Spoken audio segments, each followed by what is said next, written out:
Bueno, ahora el compañero Ángel Riguet, compañero de Mesa Eléctrica Nacional, va a sacar con la parte histórica de nuestro sindicato. Bueno, buenos días. Como decía en la televisión, bueno, pero creo que no nos vimos el año pasado. ¿Qué no tuvo el año pasado cuando hicimos? Bien, o sea, la mayoría es bien.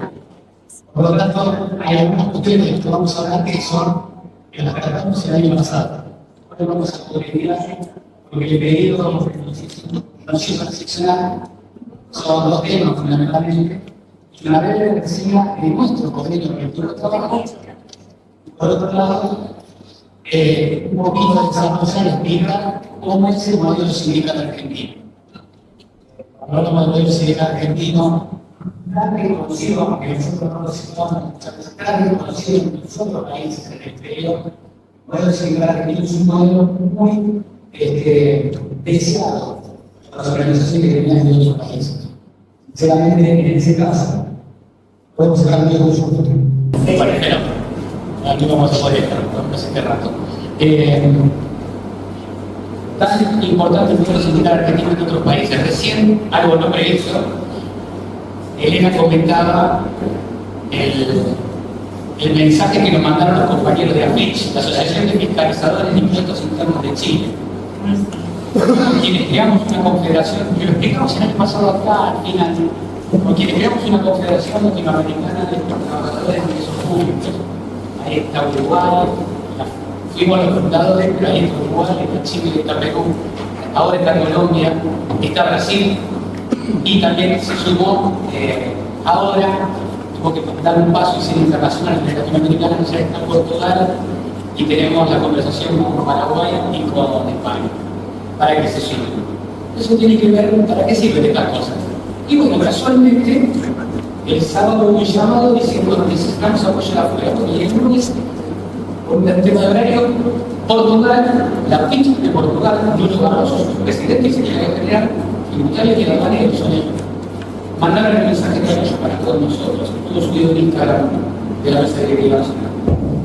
Llegadito atrás, ya vino de Colombia, de Ucrania.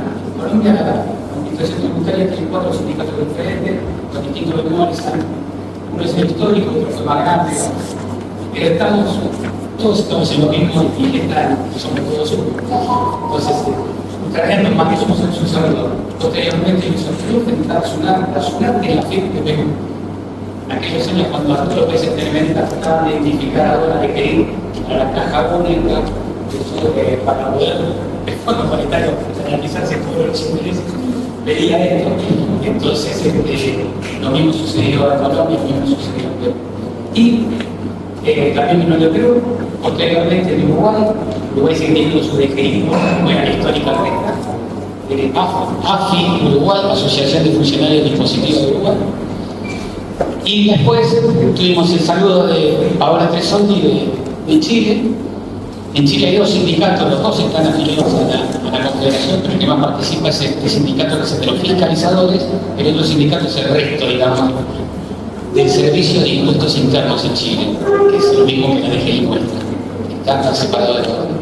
Y por último, por un problema técnico, porque había sido el primero y el que pidió las cosas a Portugal en realidad, FENAFICO de Brasil, Celso Mandani, porque nos mandó todos los saludos están y van a estar publicados en. Lo que pasa es que a veces se publican o no se publican de acuerdo al momento político, y son decisiones que toma Pablo Flores y la Secretaría de Prensa, porque eso no tiene toda la información para poder tomar decisiones en el momento oportuno, ¿claro? Pero bueno, entonces, así que se dio la casualidad de este comentario. Pero volviendo, para no desviarnos, como ustedes acá, la mayoría me conocen, yo soy de dispersarme bastante. Vamos a hablar primero de una breve reseña de nuestro convenio colectivo de trabajo. ¿Quién sabe por qué nosotros celebramos el 19 de mayo, verdad? Sí, es el día que se firmó nuestro primer convenio colectivo de trabajo. El primer convenio colectivo de trabajo se firmó el 19 de mayo ¿de qué año? El 73. Un año muy particular, ¿no? Pero Cámpora asumió el 25 de mayo. Esto lo firmaron los militares. Ya contábamos el año pasado la historia de cómo fue y cómo lo regresó. Ahora, un convenio colectivo de trabajo. El primero en la administración pública en América Latina. Todavía no estaba legislado en OIT los convenios colectivos de trabajo en el sector público. Eso se consigue, y por eso tenemos el 26 de junio nuestro día, cuando en OIT se logra el convenio 151, por el cual se accede a que todos los países miembros que ratifiquen ese convenio tengan la obligación de tener convenios colectivos de trabajo para sus trabajadores del sector público. O sea, nosotros lo teníamos casi 20 años antes. ¿Está claro? Perdón, estoy hablando mal, 78. El 151 del año 78. Entonces, teníamos 5 años antes. Por eso los convenios colectivos de trabajo después del 78, en vez de tener un número común, pasa a ser ese número con la letra E, porque son estatales. Bueno, no se llega al 19 de mayo ni se genera un convenio colectivo de trabajo de las características del 117 del año 73, ese es el número de nuestro primer convenio colectivo de trabajo, de la noche a la mañana. Entonces, para no dispersarme, voy a agarrar el machete y ustedes saben que nuestro gremio se fundó, porque ya lo habíamos visto, ¿en qué año? ¿En qué año? A ver. En el 56, un año después de la Revolución. Había una historia con respecto a nuestra necesidad de escindirnos de lo que era UPCN, la tejería era la seccional 27 UPCN. Teníamos una necesidad de escindirnos y ya venía con una historia. Y la revolución del 55 veía con buenos ojos dividir algunos sindicatos, y ahí donde se aprovecharon, algunos compañeros se aprovecharon, sobre todo compañeros del interior, que eran los que más impulsaban esto. También había compañeros de capital, obviamente, pero sobre todo era una fuerte pelea desde el interior. ¿Por qué? Porque se buscaban dos objetivos para fundar. Vamos a hablar de convenio, pero si no, no se entiende, todo tiene un porqué. ¿Está claro? Entonces, había dos objetivos en nuestras compañeras y compañeros fundadores, porque había compañeras también, hace 65 años, 68 años atrás. También había compañeras y muy aguerridas. Dos objetivos tenían. Alguna vez lo mismo, pero ¿se acuerdan algunos? Uno, tener un hotel en Buenos Aires. Por eso está claro de que el impulso inicial también venía del interior. ¿Por qué? Porque la centralidad de la función, hace 65 años, 70 años, requería una necesidad a cubrir de toda la gente que tenía que viajar permanentemente, con lo que costaba viajar en esos años, ¿claro? En el esfuerzo de tiempo y físico. Y el otro, que no teníamos, ¿cuál era? Las dos son significativas, pero el otro es el que le da origen a lo que vamos a hablar, que es la pequeña historia del convenio colectivo de trabajo, una breve historia, la historia del convenio largo. Tener un escalafón propio. Los dos objetivos, los tenemos que ser el escalafón propio. Porque la discriminación obviamente no va a orden del día, que el estatuto del empleado público se regulaba como se quería, toda esa historia. Entonces estamos hablando del año 1956 y dos motivos. En el año 63, durante el gobierno de Ilia, se produce, tratando de generar estas cosas, o sea, el escalafón, y por lo tanto, a un escalafón son los cambios de una estructura y las misiones y funciones de cada lugar de trabajo, y a eso, ¿qué le corresponde en un escalafón? Un cuadradito al lado que dice cuánto es el sueldo. Se entiende, ¿no? Si no, estaríamos hablando sin muchos figurativamente. A un escalafón le corresponde un reglocito al lado que dice que te gana tanto, te gana tanto, te gana tanto, te gana tanto. De donde después se desprenden los niveles de jerarquización. O sea, nos jerarquizan no solo por el sello, por el escritorio que te ponían en esa época. Cuando yo ingresé hace 44 años, siempre hablábamos de los jefes formales y de los jefes reales de cada lugar de trabajo. ¿Quién es el jefe formal? Que tenía el escritorio con vidrio, o el que tenía pecera, bueno, ya era acá, pero que tenía un escritorio con vidrio y todo lo demás. ¿Y quién era el jefe natural? El que cuando entraba todo el mundo lo miraba y le preguntaba el problema que tenía el día anterior. Después, ¿por qué se terminaba siendo delegado? Es bueno que nos preguntemos todos los días, ¿no? ¿Cómo se ejercen los liderazgos naturales? ¿Ah? Bueno, y entonces, en la época de Ilia, reclamando todo esto, se produce la primera gran huelga. La primera gran huelga que duró 45 días, que se ganó, pero se ganó parcialmente. ¿Por qué? Porque se logró el escalafón. ¿Qué escalafón se logró? Un escalafón, lo armaron obviamente los funcionarios de turno, y este escalafón tuvo un corte de jefatura, o sea, un escalafón aristocrático, no de base. Fue así de sencillo. ¿Cómo estaba instrumentado? Algunos lo notamos porque somos menos jóvenes y lo escucharon, como somos tercera generación, lo escucharon cuando éramos chiquititos en casa, ¿no? Entonces, el escalafón tenía 3 planillas. Servicios generales, ¿se acuerdan cuando teníamos los mayordomos, los servicios, etcétera, etcétera? Esos servicios generales. El administrativo, no hace falta que lo aclare, donde deberíamos estar casi todos durante mucho tiempo, y después estaba el técnico. O sea que los perfiles cuasi militares de suboficiales y oficiales y demás, acá se replicaban de una manera no lineal, pero lo más parecida posible. Se gana, pero se logra el escalafón, por lo menos se logra. Lo que pasa es que no satisfacía para nada la pretensión gremial y de la mayoría de los compañeros. Tanto es así que, bueno, en el año, 2 años después, 3 años después, cae el gobierno de Ilia con la Revolución Argentina a cargo de Juan Carlos Onganía. Algunos conocen, se acuerdan seguro, por la cara que tenemos, otros no. Bueno, fue uno de los golpes de Estado bravos que hemos tenido después del 55, no igual, obvio, no vamos a comparar, pero hacia adentro del Estado fue uno de los que trató de arrasar con un montón de derechos y cuestiones que se estaban dando de hecho en la mayoría de los organismos públicos. En la DGI principalmente vino un nombre que la mayoría sí conoce. ¿Quién ingresó antes del año 94? 95. Entonces la mayoría no conoce. No estamos poniendo viejos, estamos jubilando mucho. Raúl Cuello, ¿lo han escuchado nombrar? Raúl Cuello fue el director general de la DGI de Onganía en esa época. Ahí empezaron las persecuciones, ahí empezaron los viejos temas de cuando en el antiguo edificio de la DGI de la calle Lavalle, frente a la Plaza de Tribunales, en el 7º piso, no estamos hablando del 76, estamos hablando de 10 años antes, ya había tortura, ya se perseguía gente y todo lo demás. Y tiene que ver con el camino de trabajo que le permitía. Porque con toda esa presión, lo que se buscó en un momento determinado era limpiar gente de la DGI. Una DGI que no llegaba a 5.000 personas, 4.000 personas, casi como los anuncios que tenemos que sufrir hoy, quisieran despedir 400 compañeros. No había convenio, no había nada, estamos de acuerdo. La estabilidad del empleo público no corría como debería correr, no corría.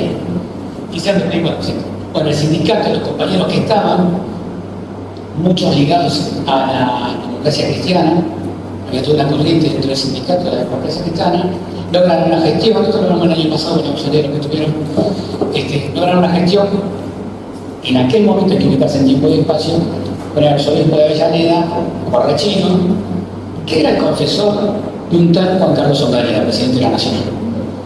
¿Está claro? Se dan cuenta cómo a veces la política se hace al gremial. A partir de ahí es otra cosa, la política gremial se hace permanentemente en todos lados. Hay que sembrar en todos lados y uno no sabe dónde va a cosechar. Pero hay que seguir sembrando en todos lados. ¿Ya? Ni más ni menos que eso. Este fue el quiebre fundamental que genera la posibilidad de que nosotros tengamos nuestro convenio colectivo de trabajo. Porque a partir de ahí se logra una mesa paritaria que frena primero los despidos y después empezar a discutir condiciones de trabajo. Los 400 despidos se frenan y se arma la primera mesa paritaria real en la Secretaría de Trabajo, en el Ministerio. ¿Y qué se logra? Fundamental, algo fundamental. Primero, la unificación de las 3 planillas. Ya tenemos lo que queríamos, con la unificación salarial a igual tarea, igual remuneración, a diferencia de que si vos trabajas acá y yo trabajo acá, aunque hagamos lo mismo, cobramos diferente. Porque dependíamos de, ¿no? Aunque se después lo trataron de volver con el fondo de jerarquización, pero bueno, eso es otra historia que tendría que ver. Pero la unificación de las 3 planillas. Y sobre todo hay un hecho que es histórico, fundamental. Se produce el reencasillamiento. Porque al unificar necesitamos reencasillamiento de todo el personal.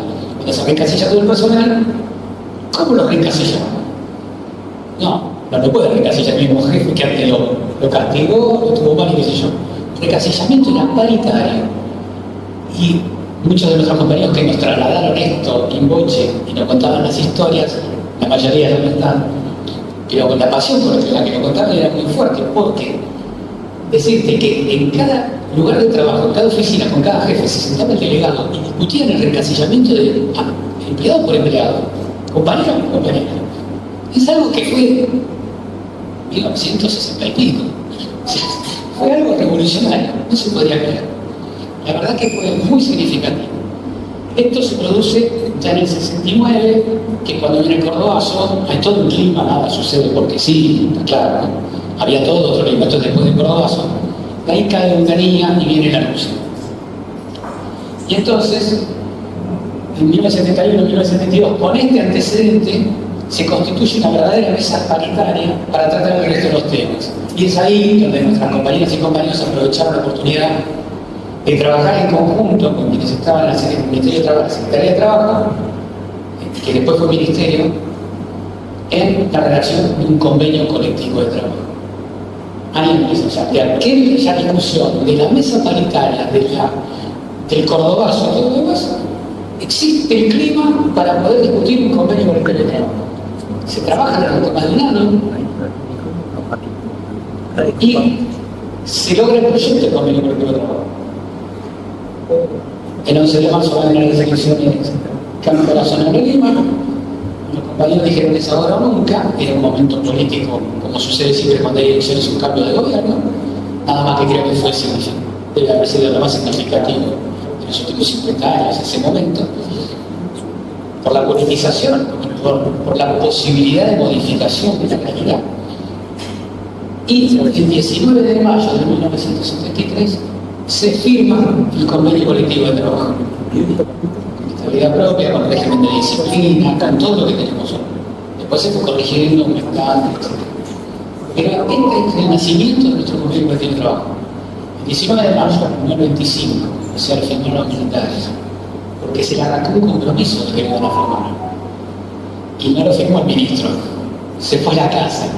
Mi compañero Ando Pane de Río Cuarto siempre nos contaba, ya que estaba con nosotros, que con otros compañeros, algunos de los que se escondían en el sindicato en la época de venían porque lo venían a perseguir, a chupar, como esto no nació en el 76. ¿Tá? Ellos mismos fueron a buscarlo al ministro en la casa y bueno, no sé si fue 18 o 19, pero puso el gancho sobre lo que estaba redactado y faltaba publicarlo como, no sé si era decreto del ministerio, resolución, que se aprobaba el convenio colectivo de trabajo. O sea, ni siquiera lo querían firmar y lo firmaron igual. O sea, otra vez el mismo decir, nadie nos regaló nada. ¿No? Nadie nos regaló nada. Así que bueno, esto es 1973. En marzo de 1976, como dice el tema de Charlie García, apagaron la luz. ¿Bien? Nos regimos, quienes entramos en 1980, hasta 1986, hasta 1986, hasta enero, febrero de 1986, nos regimos por un estatuto de la función pública, donde teníamos algunas cosas parecidas en cuanto a la licencia y demás que teníamos en el convenio, pero obviamente nada de todo lo que nosotros tenemos. 1976, 10 años, a 1986, exactamente. Raúl Alfonsín, democracia, etc., la presión firma la puesta en vigencia nuevamente de todos los convenios colectivos de trabajo que se habían suspendido. El primer convenio fue el 117 del 73, me disculpen, en el año 75, porque los convenios tenían vigencia de 2 años, se revisaban permanentemente, en el año 75 se incrementan derechos, se legislan algunas cosas más en el convenio y pasamos a tener el convenio 46 del año 75, que son muchas cosas de las que sabemos en el laudo, que se refieren al convenio 46 del 75. Ese es el que se repone. El 46 del 75 es el que repone Alfonsín en febrero del 86, que había una discusión si era retroactivo o no a diciembre del 85 porque nos cambiaban las licencias. Tal fue el momento que los que estábamos trabajando acá en esa época, como el Estatuto del Empleo Público, las licencias eran por año vencido, o sea, vos tenías que trabajar todo el año para poder tener, como la ley de contrato de trabajo, para poder tener licencia después. 46 de 75 que decían que era en el año en curso. Entonces, mientras vos trabajaste, ese año tuvimos 2 años, dos vacaciones en el mismo año. Es una anécdota, ¿no? Pero hay muchas de esas. Entonces, bueno, en el año 86 se recupera el convenio, se pretende rediscutir, se pretende corregir un montón de cosas. Se imagina que ya empezaban a cambiar todas las tareas, las misiones, las funciones, pero no hay mucho éxito. No hay mucho éxito. Y en el 89 cambia el gobierno. Entonces viene el gobierno de Carlos Saúl I. Vamos a tratar de hacer la menor política partidaria posible, pero posible, ¿no? Posible. Pero bueno, viene el gobierno de Carlos Saúl I. ¿Y qué hace en el año? Apenas asume, bueno, no, en mayo del 90, vamos a hablar de convenio, pero hay cosas del convenio que son importantes y están atadas. Así como en el 86 nos devolvieron el convenio colectivo de trabajo, en el año 86 el gobierno de Alfonsín hizo el decreto 2192, donde en su artículo 4 dijo que lo que se llamaba fondo de estímulo pasaba a ser adicional del artículo 4 del decreto 2192, tiene un renglón más del sueldo. Si no cobramos más 2 veces por mes, empezamos a cobrar una. Era un monto fijo, obviamente en 4 meses de hiperinflación había un fondo de estímulo. ¿Está? Y en 1990, en mayo, recrean la DGI, vuelven Cuello de Onganía y Cosio de Videla en el organismo y pretenden rejerarquizar, casi volver a la templanilla, para que se entienda rápidamente. Y entonces, ¿qué hacen? Arman el adicional técnico, arman esto, arman el otro, pero también había que quitar la madre de la batalla. ¿Cuál es el pilar fundamental de todos nuestros derechos? En la función pública. La estabilidad laboral. Y el sindicato negoció durante 1 año y medio diciéndole, modifiquemos lo que quieran, pero viejo dicho que teníamos, lo que estábamos, me tocaba estar en la mesa nacional en esa época. Japón no se negocia el dicho interno nuestro, o sea, la estabilidad y se toca, todo lo demás. Bueno, por lo tanto no fue convenio, estoy resumiendo, ¿no? Por eso se llama laudo 1591. No nos ponemos de acuerdo dos, el Ministerio de Trabajo baja el martillo, porque en el ámbito laboral, el Ministerio de Trabajo es la primera instancia jurídica, no administrativa, jurídica. Por eso después, siendo derechos colectivos individuales, por eso después ya se va a la Cámara, no se va a los jueces de trabajo. Y los derechos colectivos, después se va a la Cámara y después arriba, a la Corte, como fuimos en su momento. La Corte Suprema de Justicia dijo que las medidas cautelares que nosotros habíamos planteado y todo lo demás se devenían en abstracto, todo lo demás, recurso en queja, no lo contestaron nunca, se cayó y nos aplicaron el laudo 1591. Sin estabilidad, o sea, agregando el inciso del C del artículo 11, esto ya no hace falta que lo explique, lo conocen. Entonces, bueno, ahí fue donde empezó la nueva pelea por reconquistar nuestros derechos. Ya lo sabemos, en el año 2003, con el gobierno de Kirchner, sobre todo a partir del año 2005, se reabre la paritaria y fuimos logrando modificar artículo por artículo del convenio, y en el año 2007, con el aval de 2 fallos en la justicia de compañías que habían despedido, tuvieron que reponer, a los que jamás le pagaron los salarios caídos del todo, pero bueno, etcétera, otro juicio que ganarán sus hijos, sus nietos, no sé, ¿no? Pero los tuvieron que reponer, pero con una coincidencia política, con una acción política determinada en lo gremial. Cuando la política partidaria o nacional te acompaña, bienvenido sea, para eso estamos, ¿no es cierto?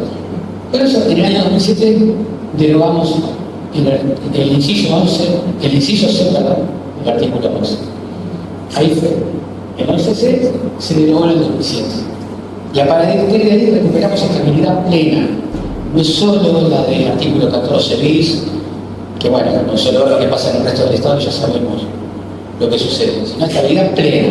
¿Por qué? Porque como pasa ahora, que dicen que hay 3.155 que, no sé, etcétera, eso se llama persecución política. ideológica o lo que sea, porque después no van a ser que extraen esos 4 años, van a ser por religión, por color o porque vienen de tal lado. ¿Está? Eso es persecución. Y lo que tenemos que defender es que no exista eso. No somos funcionarios políticos, somos funcionarios de la vida, todos entramos a trabajar como en cualquier otro lado. No tenemos nada que ver con la política partidaria. Y el que hace política partidaria hace afuera del organismo, no adentro. Que bien merecido tenemos el derecho de hacerlo, ¿no? Entonces, la estabilidad en el empleo público que marca la Constitución y que reafirma de manera mucho más fuerte nuestro convenio colectivo de trabajo, protege eso, es la protección del laburante, que como laburo tiene la función de ser funcionario, perfecto, no somos laburantes, es proteger al laburante de la idea de que si no cambia el gobierno, cambia todo el mundo. Bueno, no hace falta decir mucho, hay un tweet, no sé qué es, un YouTube, un tweet o un TikTok de un allegado al gobierno diciendo que acá hay que barrer a todo el mundo, cada vez que hay un gobierno distinto, ¿no? Hay gente que no sabe pensar, por lo menos. Pero más allá de eso, el tema tiene que ver que la estabilidad sigue siendo la mejor garantía que puede tener el Estado, el gobierno, la nación, de que su organismo, que la nutre de recursos para poder cumplir con su cometido, tenga funcionarios de carrera. Después la politización puede ser más o menos y habrá que manejarla de otro lado. Pero teniendo esta base es posible tener una administración sana y eficiente. Sin esto es muy difícil. Y es proteger nuestro trabajo. Es así de sencillo.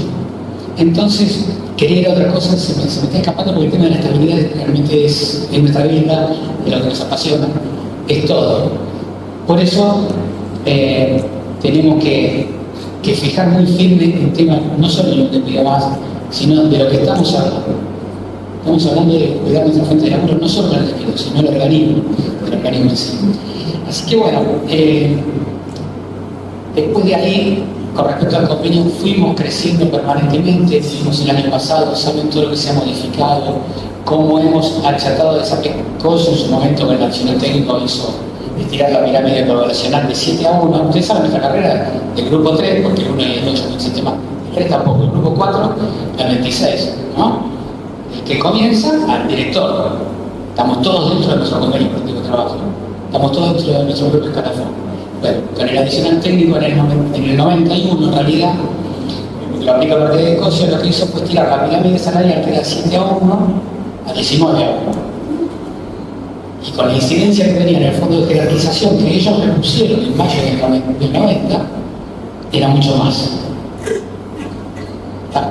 Pero bueno, seguramente estoy olvidando de algún temita más del convenio, seguramente hay algo que ustedes quieran preguntar para no pasar al otro tema del modelo sindical argentino.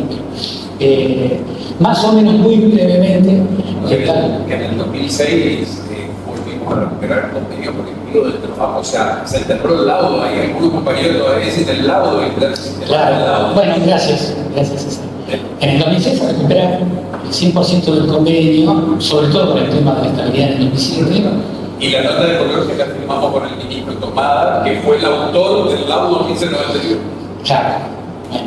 Bueno, yo no quiero entrar en tantos detalles porque me entiendo demasiado, pero concretamente, y gracias, en el 2006 se recupera el convenio, en el 2007 se elimina, un año después se elimina el inciso 11, el inciso C del artículo 11, pero fundamentalmente lo que tenemos en ese momento es que podemos volver a discutir mano a mano y podemos ir cambiando mano a mano todas las injusticias que hemos creado. O sea, volvimos a romper el escalafón aristocrático 30 años después, exactamente 40 en realidad, 40 años después volvimos a romper, exacto, 66, 2006, volvimos a romper el escalafón aristocrático y fue cuando nos jerarquizamos. Alguna vez un director de personal, lo que terminaba haciendo después la Subcomisión General de Recursos Humanos, charlando por un tema X sindical, dice, bueno, pero si entonces se da este aumento, no, pero esto es así, el sindicato lo va a hacer así, esto es testimonio personal. Y ese compañero, dice, pero vos querés achicar la pirámide salarial. Digo, por supuesto, quiero subir la base. ¿De qué estamos hablando?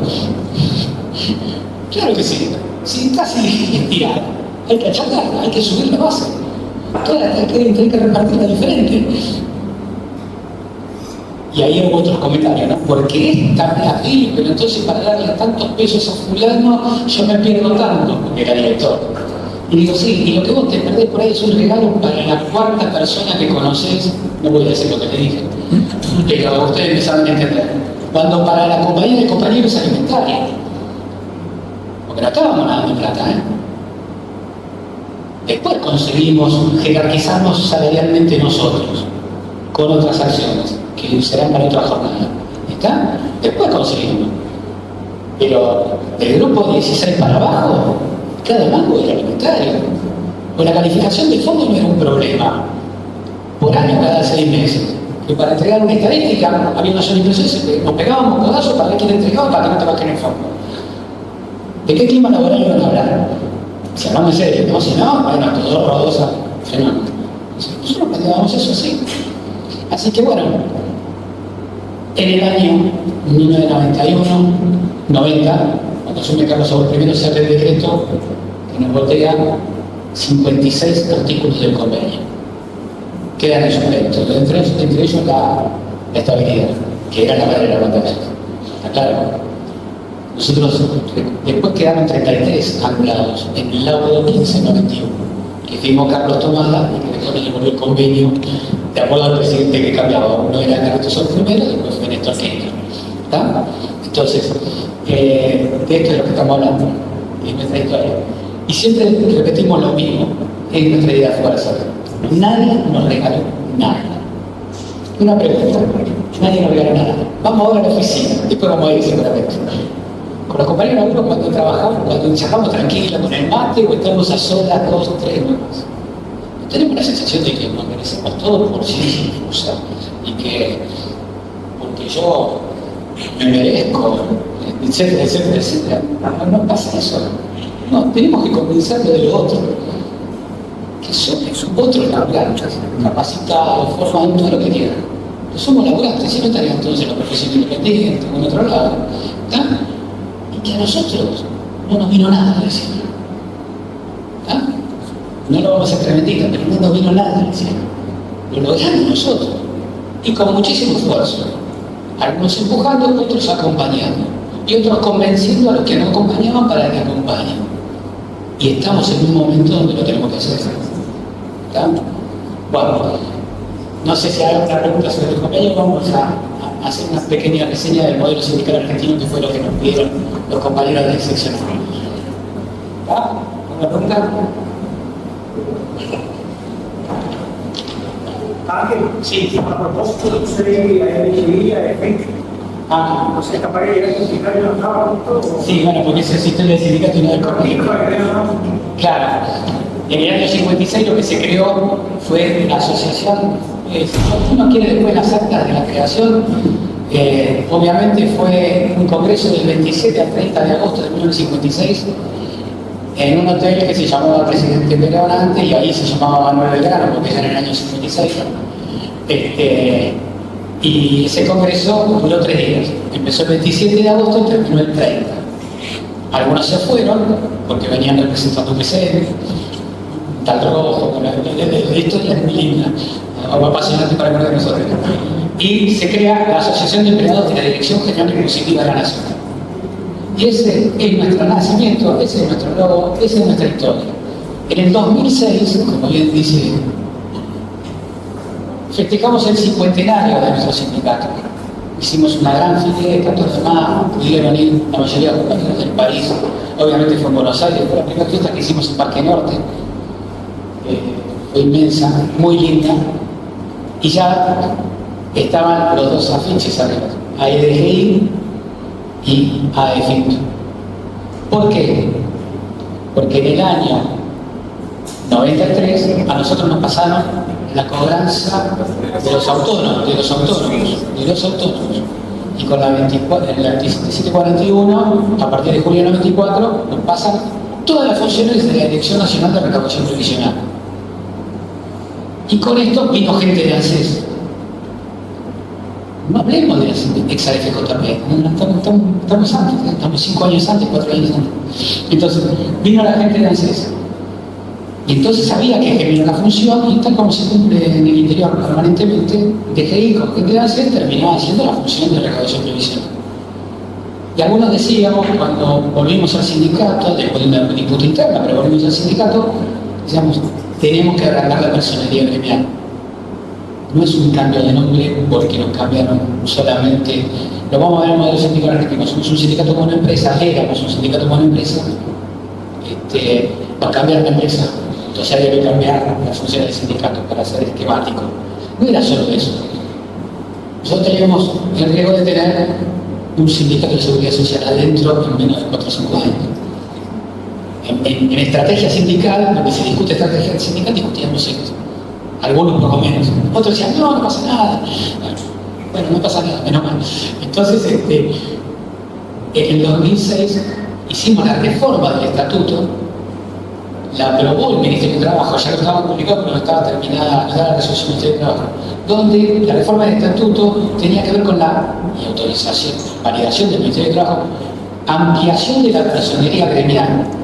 La personería gremial es lo mismo que la personería jurídica en una sociedad. Perfecto. Ahora, eso es los términos jurídicos. A los términos de representatividad, la personería gremial quiere decir quiénes son a los que vos representás. Yo no voy a ir a representar a los compañeros madereros. Soy del sindicato de los trabajadores de FIP. ¿Está claro? Y ahora vamos a hablar del sindicato. Pero la personalidad gremial tiene que ver con eso, sí. Antes de que pase, sería interesante aclarar, digamos, y en este momento que tenemos el pseudo sindicato, la importancia que tenemos hoy de un solo gremio que conduzca los. Listo. No voy a explicar. Pero bueno, nosotros lo que hicimos fue presentar una reforma del estatuto, y esto estuvo validado por los compañeros abogados, a todos los trabajadores de la FIP, menos los que están bajo convenio colectivo de trabajo laboral. ¿Está? Entonces, todos los que están en seguridad social se rigen por nuestro convenio colectivo de trabajo bajo nuestra tutela sindical. Y entonces ahí, obviamente, teníamos que llamarnos diferentes, y entonces pasamos a ser AEFIP. Para que se entienda. No, es lo mismo que el otro, nada es porque sí, ni nada es un día para el otro. Todo tiene un motivo y desarrollo, y a veces tiene una conclusión buena y otra no. Pero sí. Pasando al otro tema, porque yo tienen que hablar ellos, me estoy escribiendo más adelante. Elena me decía, hablamos un poquito del modelo sindical argentino para que los delegados nuevos tengan más conocimiento de cómo es el mundo sindical y cómo es jurídicamente el mundo sindical. Todo tiene que ver con la historia para poder llegar al presente. Concretamente, la República Argentina, según se sabe, según dicen los que saben más que nosotros, el primer antecedente de un sindicato tiene que ver con lo que eran las sociedades de socorro mutuos de los italianos, de los alemanes y demás. Sobre todo de los que trabajaban en la imprenta, sobre todo esas sociedades después se terminan transformando en sindicatos, porque esas sociedades de socorro mutuo terminan pidiendo cuestiones laborales, desde la cooperativa para el tipógrafo, que arranca, ¿no es cierto?, a pedir cuestiones laborales. En 1857 la sociedad tipográfica bonaerense. En 1877 ahí se convierte en el primer sindicato, que por lo menos nosotros tenemos conocimiento.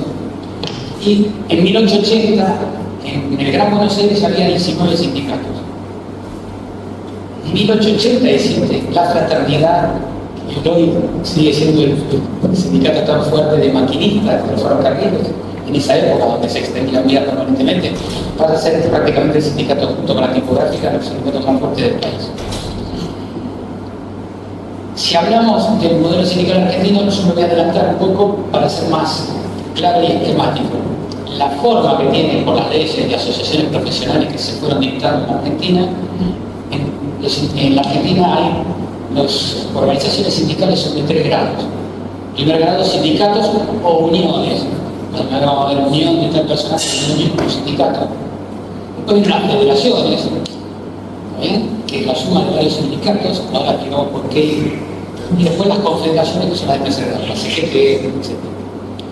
Los sindicatos, la primera central sindical tipo confederación fue en 1901, Forja, que enseguida, para no perder la costumbre, como hacemos siempre los sindicalistas, se dividieron entre la del quinto congreso y la del noveno congreso, porque unos eran anarquistas y otros eran socialistas y revolucionarios, ahí se peleaban entre ellos. Pero hay un antecedente más. ¿Alguien se acuerda cuando fue la primer golpe de Estado en Argentina? Bueno, ¿Qué día? Mirá, yo me preguntaba, pero ¿qué día? El 6 de septiembre de 1930. ¿A qué hora? Qué casualidad que para enfrentar. Ahora, el día No, pero qué casualidad.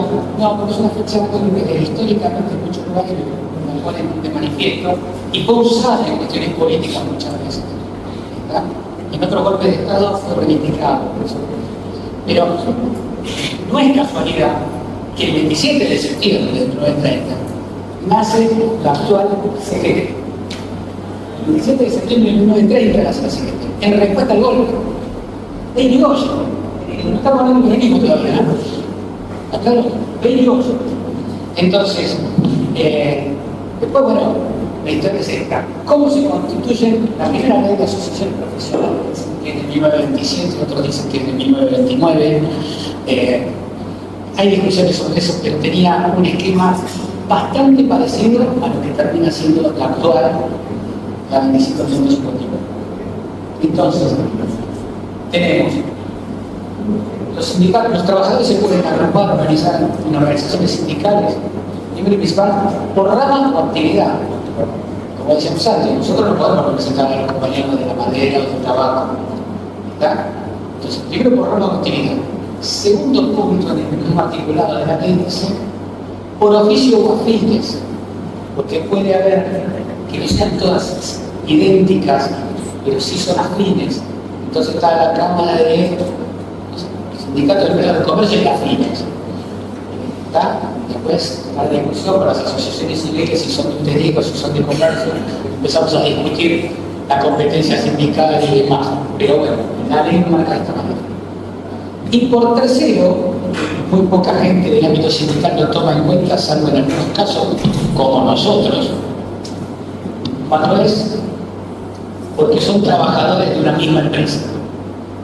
Por decir, decía nosotros, éramos un sindicato como empresa, en la Asociación de Empleados de la CRI, de la Nación, de la Dirección Exclusiva de la Nación. En el 96 nos cambiaron de empresa. La FIP, aduana fue sindicato como empresa. La administración no se mandó a la regla de funcionalidad. Nosotros, y después se creó seguridad social, nos cambian la ley, teníamos que empezar a discutir cómo representábamos a los compañeros que estaban, porque no eran pocos, en el trato superior y estaban fuera de nuestros organismos de pertenencia. Por eso fue la modificación de la política. Así que bueno, más o menos en líneas generales como para resumir lo que tenemos. Estamos dispuestos a todas las preguntas y a lo que necesitemos los compartimos a la hora. Muchas gracias.